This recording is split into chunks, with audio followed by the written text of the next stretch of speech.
Baik, Bapak Ibu yang terkasih, kalau kita bicara tentang namanya pupuk, ini fokusnya adalah pupuk organik cair ya Bapak Ibu. Jadi pupuk organik cair. Nah, bagaimana pupuk organik cair itu, seperti apa yang kita perlukan. Nah, jadi di sini Bapak Ibu, kalau kita bicara tentang namanya pupuk, ya berarti memang sesuatu yang ditambahkan gitu ya. Sesuatu yang ditambahkan. Kalau bukan sesuatu yang ditambahkan, ya memang udah ada di dalam alam. Nah, pertanyaannya kenapa perlu ditambahkan? Nah, ini salah satu tugas manusia untuk mengelola alam ya. Jadi saat manusia dicipta itu oleh Tuhan itu yang Maha Kuasa kan bukan untuk mengeksploitasi alam, tapi juga melestarikan alam. Nah, ternyata dari sejak diciptakan bumi ini, di tumbuh-tumbuhan, semua ternak, makan juga tumbuh-tumbuhan, semua hidup, sehingga unsur hara tanahnya berkurang. Nah, dengan perkembangan ilmu pengetahuan, maaf, dengan bertambahnya ilmu pengetahuan, diketahui bahwa tumbuh-tumbuhan ataupun tanaman membutuhkan unsur-unsur hara yang disebutnya, yang diperlukan bagi tumbuh-tumbuhan itu, sehingga bisa dikonsumsi juga oleh manusia atau binatang. Nah, dikenal dengan istilah unsur hara makro, karena disebutnya makro itu adalah karena inti, unsur utama dari tumbuh-tumbuhan, termasuk kepada binatang dan manusia. Contohnya adalah senyawa kimianya nitrogen, lalu ada fosfor. Nah, nitrogen sebenarnya banyak ada di mana? Adanya di udara. Jadi udara yang kita hirup itu bukan oksigen semuanya. Justru 78% volume dari volume yang ada di udara di semesta bumi ini, itu isinya nitrogen. Tetapi nitrogen juga ada di dalam unsur tanah. Ya, jadi siklus nitrogen itu dari udara ke tanah juga ada di dalam air. Makanya tumbuh-tumbuhan air pun bisa bertumbuh, salah satunya dapat unsur hara makro-nitrogen. Ada fosfor, ada potasium atau kalium. Makanya dikenal ada pupuk yang diberikan secara khusus, pupuk NPK ya, Bapak Ibu pasti paham tahu ya. Nah, apalagi Indonesia juga adalah negara yang ada garis tektonik ya, gunung berapi, pasti sangat banyak mengandung sulfur. Kecuali yang di Kalimantan nih, ya, yang di Kalimantan tidak ada gunung berapi di sana, sehingga kandungan sulfurnya sedikit. Ya walaupun ada, ya tapi sedikit. Ya, nah, jadi sulfur itu juga diperlukan juga dalam tumbuhan. Ya, terus kalsium, magnesium itu unsur hara makro. Nah, tetapi ada juga yang mikro, yang jumlahnya sedikit, tapi tetap diperlukan. Ada natrium, ada klorida, ada boron, ada kuprum, ya tembaga, ada besi, ya bukan berarti besi. Wah butuh besi, udah kita bikin amplas besinya terus taburin ke tanah gitu ya. Ya memang unsurnya seperti itu, tapi nggak berjumlah itu. Seng, mangan, selenium, silikon, semuanya ada unsur hara mikro. Nah, karena berkembang tanaman membutuhkan unsur-unsur hara ini, akhirnya dikembangkan juga secara industri pupuk. Secara industri pupuk itu disebut dengan pupuk apa? Pupuk kimia. Nah, sedangkan sebenarnya istilah kimia itu bukan selalu mengacu kepada hal yang berbahaya, Bapak Ibu. Pakaian yang kita pakai juga mengandung unsur kimia sebenarnya. Semua unsur yang ada di bumi itu kimia. Makanan yang kita makan mengandung kimia. Namun karena sudah menjadi umum istilahnya ya, jadi istilah pupuk kimia itu sebenarnya mengacu kepada dibuat secara industri. Dan istilah lain adalah sintetik, dibuat, bukan alami. Dan kebanyakan pupuk industri ini, dalam industri disebutnya petrokimia ini, itu anorganik. Contohnya pupuk tunggal, artinya tunggal itu mengandung unsur cuma satu aja, misalkan KCl. Loh KCl kan kalsium sama klor, harusnya dua dong, ya. Tapi yang dibutuhkan adalah kalsiumnya begitu. Lalu kapur ya, seperti batu kapur, CaO atau CaCO3 ya. Lalu karbon aktif juga bisa. Jadi arang bisa kita berikan kepada tanah yang bersifat asam sebenarnya begitu ya, karbon aktif. Lalu pupuk urea ya karena mengandung nitrogen juga. Lalu ada sebut lagi pupuk majemuk ya, ada kapur dolomit. Jadi ada Ca sama Mg. Lalu pupuk NPK yang tadi kita sudah bahas, ya, sulfur amonium, ya, pupuk Za, superfosfat, superfosfat. Nah, itu contoh pupuk industri. Nah, kapan kita perlukan pupuk industri ini tergantung kondisi tanah. Tidak selalu pupuk itu membutuhkan akan unsur-unsur tanah seperti makro seperti ini. Tetapi ternyata secara alami pupuk itu ada dibuat atau dihasilkan. Nah, disebutnya organik, alami. Dari mana? Namanya organ, artinya aktivitas dari makhluk hidup. Kalau memang sudah ada secara alami, kenapa harus ada industri? Nah, yang dialami kita tidak tahu jumlah yang diperlukan berapa. Artinya kalau kita ingin berikan dari kotoran hewan ternak, ya disebutnya pupuk kandang, kita tidak tahu ada berapa kandungan yang diperlukan gitu. Jadi itulah sebabnya kenapa ada industri. Nah, hanya saja pupuk organik ini lebih ramah lingkungan dan mudah didapatkan serta murah. Bahkan bisa dijual juga. Karena kenapa murah dan bisa dijual juga? Ya karena bahan-bahannya bisa didapatkan dari aktivitas hidup manusia. Nah, salah satunya pupuk organik itu adalah yang kita sedang bahas, yaitu pupuk organik cair. Kenapa cair? Bukannya padat juga, misalkan pupuk kompos, pupuk kandang, kan padatan juga dicampur serupa. Iya, betul. Tapi cair ini bisa masuk ke dalam daun-daunan sama batang. Kalau pupuk kandang atau pupuk padatan itu fokusnya kepada tanah, akar. Ya. Nah, pupuk cair ini bisa kepada daun. Kepada daun. Ya, kepada batangnya juga. Daunnya tuh bagian atas maupun juga di bagian bawahnya. Nah, itu keunggulan dari pupuk organik cair. Nah, karena ada, seperti apa pembuatannya? Nah, ini saya langsung aja ya. Jadi pupuk organik cair itu menyediakan unsur hara tanah dan tanaman. Jadi selain tanah, kepada tanamannya juga. Tadi ada bunga-bungaan, buah-buahan, sayur-sayuran. Dengan memanfaatkan sampah organik rumah tangga, atau perkebunan, atau peternakan, bahkan perikanan. Nah, di mana perikanannya nanti saya jelaskan. Walaupun saya tidak cantumkan di situ, karena kalau perikanan tidak ada pupuk perikanan gitu ya. Sebenarnya limbah padatan yang mengendap di kolam ikan itu bisa dimanfaatkan. Cuma nanti bakterinya berbeda. Nah, pada saat organik cair itu tadi mudah diserap tanaman di dalam daunnya, karena daun itu ada stomata, terutama yang paling besar itu di bagian bawah daun, ya. Dia mudah menyerap unsur-unsur hara, ya, dengan disemprotkan pupuk cair itu bisa. Lalu meningkatkan keberagaman mikroorganisme dan menguntungkan bagi unsur tanah, ada mikroorganismenya. Pupuk kandang juga ada mikroorganisme, tapi beda dengan pupuk industri. NPK, Za, TSP, SP itu tidak ada mikroorganismenya. Bahkan bisa jadi membunuh mikroorganisme.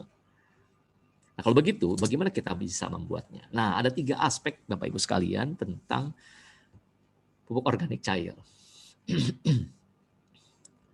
Yang pertama itu media. Medianya saya sebut reaktor atau wadah, sama tempat tinggalnya mikroorganisme. Jadi pupuk organik cair ini membutuhkan media, tempat, wadah yang statis. Saya sebutnya statis itu tidak bergerak. Aliran misalkan seperti sungai itu kan alirannya bergerak. Nah, sehingga dalam bahasa industri itu batch gitu ya, menetap, statis. Karena mikroorganisme butuh kerja yang tenang istilahnya gitu ya. Nah, medianya adalah air. Nah, airnya air apa? Nah, ini menarik sekali Bapak Ibu sekalian.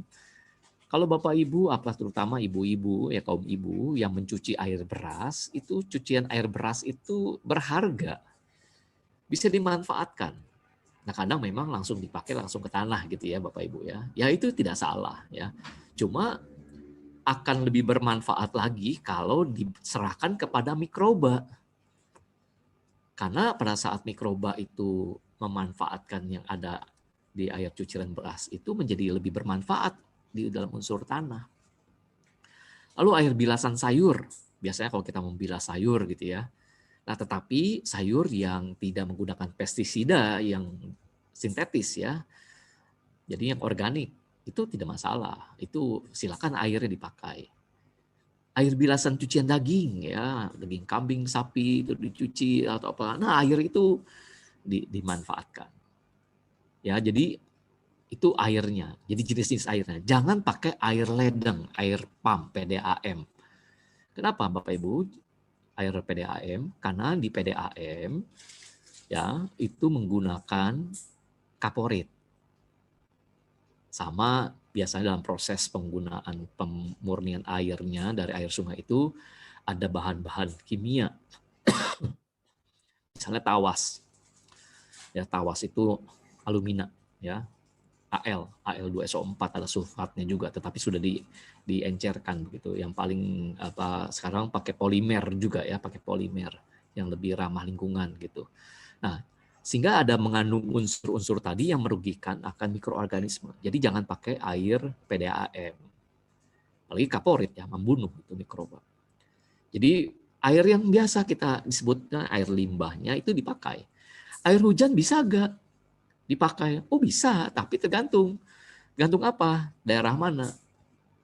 Kayak di daerah tempatnya Pak Sukirno tinggal di Cengkareng gitu ya, atau di daerah industri, jangan. Air hujan itu jangan dipakai. Kenapa? Karena dia mengambil polusi-polusi udara yang bentuknya padatan, misalnya asam yang mengandung sulfur juga, yang akhirnya tingkat air hujannya keasamannya tinggi.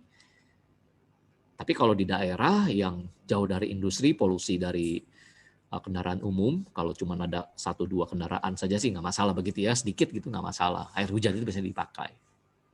Termasuk air kolam ikan. Ya kalau Bapak Ibu ada kolam ikan juga bisa dipakai itu air kolam ikannya. Tapi jangan ikannya dimasukkan juga ya. Ikannya dimasukkan juga nanti dalam media ini ya. Nggak bisa hidup, itu mati ya. Nah, tetapi itu masalah air, medianya. Lalu yang kedua, mikroorganismenya. Nah, saya katakan mudah itu kenapa Bapak Ibu? Karena mikroorganismenya ini sangat dekat dengan manusia, bahkan sudah dimanfaatkan. Apa itu? Dalam bahasa Latinnya, mikroorganisme aja namanya keren ya, Saccharomyces cerevisiae, dikenal dengan ragi tape. Ya kalau Bapak Ibu suka bikin peyem, ya kalau orang Sunda bilangnya peyem atau tape, ya pakai ragi itu ya, Saccharomyces cerevisiae. Lalu Lactobacillus casei. Ya, Lactobacillus itu di mana? Ada mirip bakteri ini dengan, mohon maaf ini produknya saya sebut karena lebih familiar gitu ya, yaitu Yakult. Ya, jadi boleh dong pakai Yakultnya. Iya sih, bisa ya, mendingan diminum buat kita ya, dibandingkan buat di organik, kecuali yang sudah mungkin basi nggak apa-apa ya. Atau yang membuat yogurt, nah itu ada bakteri, ada bakterinya itu yang bisa dipakai. Rhodosodomonas palustris ini jarang sekali yang ditemukan dalam aplikasi, tetapi ini bisa dibuat ya. Nah, mikroorganisme ini dapat di mana? Tadi melalui ragi tape atau ragi roti, Saccharomyces. Nah, sedangkan Lactobacillus casei di mana dong dapatnya? Nah, nanti di bagian pupuk starter mikrobanya saya kasih jelas ya. Nah, mikroba ini juga perlu hidup dengan makan. Tadi medianya air, jadi minum juga ada, udaranya seperti apa? Ada oksigen. Bakteri ini tidak perlu banyak oksigen.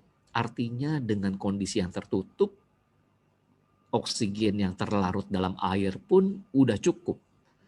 Bagaimana kalau bakterinya itu tidak mendapatkan oksigennya? Nah, disebutnya bakteri anaerob. anaerob, tidak ada udara.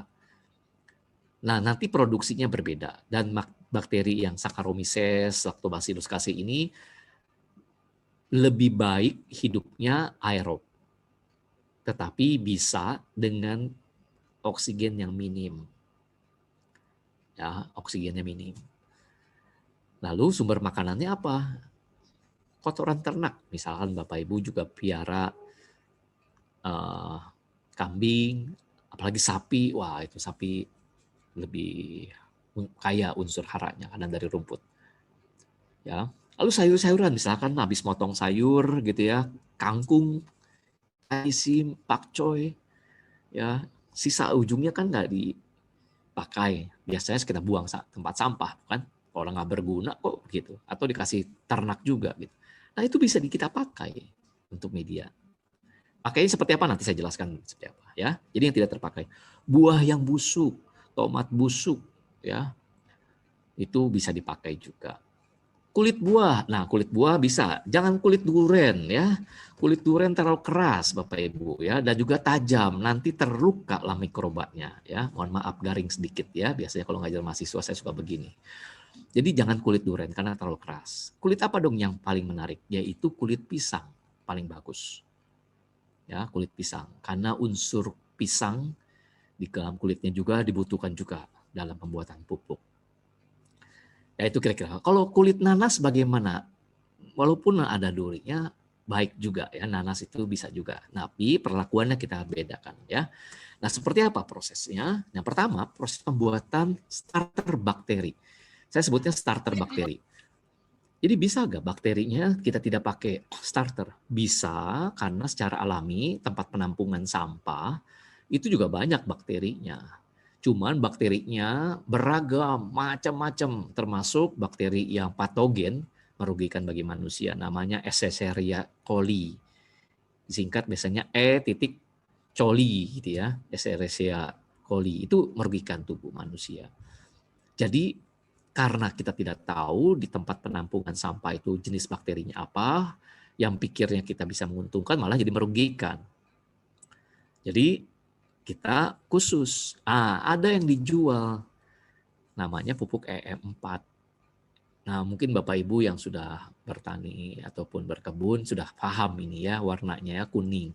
Nah, dia mengandung bakteri yaitu Saccharomyces yang tadi ya, sama Lactobacillus. Udah ada tuh di dalamnya. Ya, jadi yang warna kuning. Kalau warna biru, ada pink, itu ada yang buat peternakan, ada buat perikanan. Nah, itu jangan. Ya, tapi ini untuk pertanian. Nah, formulanya seperti apa? Jadi satu botol yang tertera di dalam layar Bapak Ibu sekalian itu 1 liter. Jadi formulanya selalu 1% Bapak Ibu. Jadi 1% artinya apa? 1 liter bakteri ini untuk 100 liter air. Waduh, banyak amat. Memang bikinnya seperti itu. Iya, biar gampang ngitungnya Bapak Ibu. Ya, dibandingkan misalkan 1 cc, 1 mililiter. Gimana ngitungnya 1 mililiter untuk 100 mililiter air? Kan susah ya. Jadi nanti Bapak Ibu bisa kira-kira. Biasanya pakai tutup botolnya. Ya, tutup botolnya itu berapa? Ya, hitungannya. Biasanya sama seperti sendok. Ya, sendok itu 5 mili ya, 1 sendok makan itu kira-kira lebih kurang tuh 5-10 mili gitu ya. Bisa diganti EM4 itu dengan ragi tape atau ragi roti. Ya, ini yang bulat ya, putih itu ragi roti. Ya, kira-kira berapa? 3-5 butir. Untuk berapa? 100 liter air. Sekali lagi patokannya 100 liter air. Kalau cuma 10 liter boleh nggak 1 ember itu? Oh, bisa. Ya, jadi dikurangi lagi aja ya. Kira-kira jadi 10%-nya, kira-kira begitu. Ditambah starter bakterinya adalah dari kotoran ternak. Nah, itu yang di gambar bawahnya. Kotoran ternak. Jadi itu bisa ya sebagai starter bakteri. Bakteri kotoran ternak cuma hati-hati ternaknya kalau lagi sakit perut gitu ya. Ternak bisa sakit perut, bisa juga. Nah, itu bakterinya merugikan, ya, bakterinya merugikan. Jadi kalau lebih baik kotoran ternaknya jangan langsung dimasukkan. Jadi tunggu dikeringkan dulu aja nanti mati dong. Iya, nggak masalah, bakteri masih bertahan hidup kok gitu ya. Nah, kira-kira seperti itu ya. Itu bagian starter bakteri. Kita lanjutkan. Nah, bagaimana cara membuatnya starter bakteri ini? Jadi botol EM4 ini, efektif mikroorganisme ini, ya tadi ya formulanya 1 liter itu untuk 100 liter air. Air apa tadi? Ingat, jangan air PDAM. Air sungai bisa, air cucian beras bisa, tapi sungai juga jangan sungai yang tercemar ya. Nanti ada limbah industri begitu. Air sumur bisa nggak? Bisa sekali. Apakah air hasil pembuangan AC bisa? Nah, ini ada yang bertanya di situ ya. Bisa, tapi, nah ya kata tapinya nih ya. Air AC itu sebenarnya baik untuk di ikan karena mengandung kandungan oksigen tinggi. Oksigen terlarut karena udara yang diambil oleh air AC diserap dalam kondensernya, terus proses pemisahan sehingga muncullah air-airnya. Karena air-airnya itu atau uap air dalam udara itu tidak boleh ada di dalam kondenser di AC itu karena dia akan jadi es, menyumbat. Nah, uap airnya itu dibuang. Nah, berarti apa? Mengandung kandungan oksigen tinggi. Jadi air AC-nya bisa nggak? Bisa, tapi jangan banyak dan tergantung kondisi pipanya, ada logam apa. Ya, bisa aja dipakai ya. Lalu untuk bisa mengaktifkan bakteri, biasanya formula yang umum itu ditambahkan gula tebu atau gula merah katanya begitu, 1 balok gitu ya. Untuk 1 liter tuh, 1 liter itu tambahin gula. Ya, jangan khawatir bakterinya jadi diabetes, nggak apa-apa ya, karena memang namanya Saccharomyces itu glukosa yang dia proses ya untuk mengaktifkannya. Tetapi tanpa gula tebu pun nggak masalah. Kalau gula pasir bagaimana? Sayang, jadinya mahal. Nggak perlu ya, nggak perlu. Pakai apa? Kasih terasi aja. Ya, 1 bulatan terasi, ya terasi dilarutkan dengan air hangat dulu terasinya atau gula tebunya itu sendiri. Kalau dekat industri gula industri gula ada gula molase namanya, ada molase limbahnya itu bisa dimanfaatkan molasenya sebagai makanan bakteri awalnya ya untuk mengaktifkannya. Jadi setelah dibuat dengan air hangat baru dimasukkan bakterinya. Ya, setelah air hangat itu tiris maksudnya ya, terasi atau gula merah itu tiris, udah dingin, baru masukkan adonan bakterinya itu. Jadi adonan. Ya, aduk merata. Aduk merata. Ya. Jadi itu kira-kira. Jadi apakah 1 liter itu untuk 100 air? Bukan. Jadi artinya gini Bapak Ibu, 1 liter bakteri itu untuk 100 liter. Jadi kalau cuma untuk awalnya, Bapak Ibu jangan bikin untuk 100 liter air. Buatnya 1 liter dulu. 1 liter air kan sudah cukup banyak. Lalu gula, lalu terasi barangkali ya. Campurkan dengan 1% tadi dari 1 liter. Tambahkan bakterinya. Nah setelah itu aktif, nanti kalau buatnya produksinya besar, baru 1 liter botol bakteri itu bisa dimasukkan. Nah seperti apa? Kayak begini. Ya, jadi pada saat Bapak Ibu punya ember, saya tidak bisa gambar embernya Bapak Ibu karena bentuk embernya macam-macam. Ada ember warna biru yang gentong begitu, ember yang 10 liter, ada yang 80 liter. Yang mana dong? Terserah Bapak Ibu volumenya. Tetapi sepertiganya Bapak Ibu isi terlebih dahulu. Jadi yang warna hijau dulu ya. Sebenarnya ada animasinya kenapa tidak muncul ya di sini ya. Ya pokoknya gitu Bapak Ibu. Pertamanya sepertiga isi dari wadah itu isi dengan sampah organik. Sayur-sayuran, kulit buah, apalagi tadi ya buah pisang. Waduh itu kayak nutrisi. Jadi buah pisang itu yang sisa-sisa itu bisa dipakai. Pisang goreng boleh nggak dipakai? Jangan, itu udah banyak minyak ya. Udah diolah ya, jangan pisang goreng ya. Maksudnya pisang yang udah busuk. Masukkan semua, sepertiga. Cukup sepertiga Bapak Ibu. Ya, sepertiganya. Baru diisi air. Jadi paling banyak adalah airnya.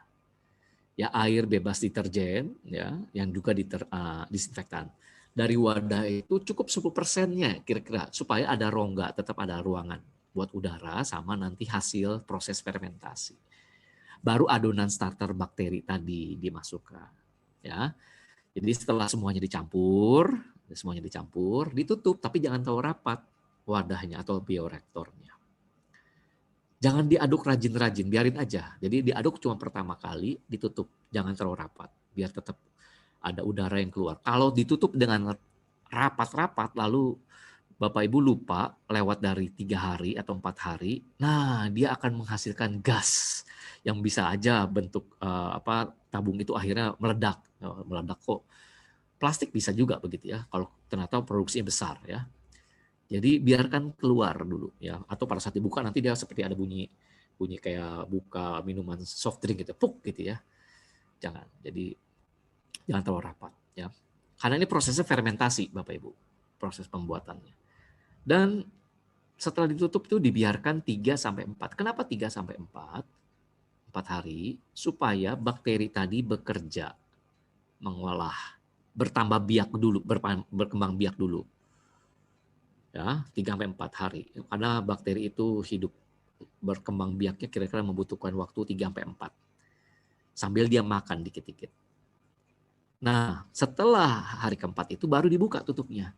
Diaduk dengan lambat Bapak Ibu. Untuk apa? Biar merata. Jadi jangan geli Bapak Ibu kalau ternyata muncul bilatung. Gak apa-apa, ya bilatung juga jadi makanan bakteri. Ya sama-sama hidup kok, saling menguntungkan ya. Jadi diaduk. Setelah diaduk setiap berapa hari? 2 hari sekali. Selang 2 hari baru buka, diaduk gitu. Tutup lagi, tungguin lagi sampai hari ke-7 sampai 14. Tergantung saya sebutnya 7 sampai 14 itu tergantung panennya seperti apa kebutuhannya. Semakin lama semakin bagus. Ya, semakin lama semakin bagus. Nah, setelah dipanen yang diambil adalah airnya ya Bapak Ibu. Jangan yang sampah-sampah organiknya. Airnya. Nah, airnya itulah yang mengandung unsur hara yang kaya dengan unsur makro maupun mikro. Baik, makro di mana nitrogennya sama sulfur itu dari sayur-sayuran. Kayak kalium atau potasium itu di mana kulit pisang, buah pisang tuh kaya dengan potasium juga. Ya. Nah, setelah dalam proses itu diambil airnya, bagaimana endapannya? Endapannya bisa dipakai lagi untuk proses selanjutnya. Tinggal tambahkan airnya lagi. Perlu ditambahkan starter lagi enggak? Bisa ditambahkan, bisa juga tidak. Ya, jadi bisa ditambahkan, bisa tidak. Nah, kalau misalkan punya pupuk NPK, jangan ditambahkan ke dalam itu. Karena pupuk NPK akan menghambat perkembangan bakteri, bahkan mematikan bakteri yang ada. Ya, jadi Bapak Ibu perlu ingat, biarkanlah mikroba makanannya tersedia dari apa yang ada. Ya, jadi memang lama prosesnya. Nggak bisa cepat-cepat karena bakterinya juga kecil-kecil. Ya, biarkan dia bekerja dengan alami seperti itu. Kita bersabar. Mungkin Bapak Ibu bisa cangkul-cangkul atau apa begitu ya. Jadi sampai 14 hari itu udah panen. Kalau lewat dari 14 hari bagaimana? Ya nggak apa-apa. Ya artinya bisa lebih lama lagi. Cuma nanti tingkat asamnya makin tinggi. Ya, karena proses fermentasi itu menghasilkan asam juga. Lalu bagaimana formulasi penggunaannya? Nah, jadi Bapak Ibu, yang kita buat itu konsentrasinya tinggi. Jadi sebenarnya pupuk EM4 saja pun sudah bagus, Bapak Ibu. Sudah bisa dipakai. Jadi Bapak Ibu bisa beli pupuk EM4 itu, POC itu, EM4, tinggal dilarutkan dalam air, langsung dipakai ke tanaman bisa? Bisa. Sekali lagi bisa, tapi itu cuma bakterinya. Dan dia akan mengolah tanaman-tanaman tanah. Tapi kalau tumbuhannya bagaimana? Ya tumbuhannya nanti jadi muncul bakteri sebenarnya, ada kayak jamur begitu ya. Nah itu jangan, dihindarkan. Jadi sebenarnya pupuk EM4 itu sebenarnya starter Bapak Ibu. Kita mau melipat gandakan dengan jumlah besar. Nah jadi makanya formulasi untuk daun, hasil panen tadi, formulasinya 1% POC, makanya saya kasihnya POC ya Bapak Ibu, POC. 1% POC itu tetap untuk 100 liter air, lebih encer lagi jadinya. Bayangkan Bapak Ibu kalau Bapak Ibu memproduksinya 80 liter. 80 liter POC. Kalau dibikin kemasan setengah liter, dijual, waduh, bisa industri pemasukan lagi. Betul sekali Bapak Ibu. 1 botol setengah liter POC itu ada yang menjual 15.000, ada yang menjual 20.000. Ya, tergantung dipanennya seperti apa. Wah, ini home industry nih. Betul, bisa sekali Bapak Ibu. Karena itu konsentrat. Konsentrat yang kita hasilkan itu konsentrat, jadi mesti diencerkan lagi. Nah, bagaimana untuk daun dan bunga? Jadi kalau, mohon maaf ini di atas. Sebenarnya di atas itu, sorry ya saya mohon maaf itu belum diganti. Jadi yang bagian pertama bukan daun dan bunga, tetapi benihnya. Jadi bentuk benih itu tidak perlu banyak-banyak pupuknya, POC-nya. Ya, jadi untuk yang bagian pertama itu 1% POC itu untuk benih. Tetapi untuk daun dan bunga itu 1-2% POC dalam 100 liter air. Untuk tanah, nah karena tanah lebih luas bidang permukaannya sampai kedalamannya, makanya dibutuhkan lebih banyak lagi 3-5% POC dalam 100 liter air. Nah itu kira-kira formulasinya Bapak Ibu. Jadi perlu diingat sekali lagi Bapak Ibu, ini adalah airnya. Jangan dibawa sampah-sampahnya, termasuk juga bilatungnya ya, jangan ya. Nah tadi kembali kepada ini dulu sebelum saya selesaikan. Jadi kalau sayur-sayuran yang tadi Bapak Ibu ya, sayur-sayuran, jangan langsung seperti misalkan batang kangkungnya dimasukkan langsung, pisang masih bulat-bulat itu dimasukkan langsung, jangan. Semua prosesnya harus dicacah, diperkecil. Kenapa? Karena bakterinya kecil, namanya juga mikroorganisme. Makannya ya seperti dimakan sedikit kecil. Kalau dikasih besar kesian juga. Artinya untuk memudahkan. Nah pada saat dibuat jadi kecil, dicacah-cacah begitu, justru mempercepat perkembangbiakan bakteri. Gitu ya. Nah itu beberapa tips ya. Jadi sayur-sayuran atau sampah organiknya itu. Kalau kotoran sapi, kotoran kambing sama kotoran ayam dicampur jadi satu bisa, tidak ada masalah. Tapi jangan banyak-banyak Bapak Ibu ya. Terutama kotoran sapinya jangan banyak-banyak karena mengandung gas metana ya, CH4, membuat jadi lebih panas. Proses fermentasi juga memang hangat tapi tidak panas. Nah, kotoran sapi itu jadi lebih panas. Biasanya kotoran sapi itu saya buat jadi menghasilkan gas, biogas. Wah, nanti ada boleh webinar lagi tentang biogas, pembuatan biogas ya Bapak Ibu. Tapi dari kotoran sapi atau kotoran kerbau ya, itu ya biogas. Jadi itu yang kira-kira yang kita perlu perhatikan tentang tanamannya. Baik, itu yang saya bisa bagikan untuk mengenai formulasinya. Mengenai materi nanti panitia sudah menyediakan yang bisa bisa dimanfaatkan oleh Bapak Ibu sekalian. Silakan kepada MC, saya serahkan lagi. Baik, terima kasih Bapak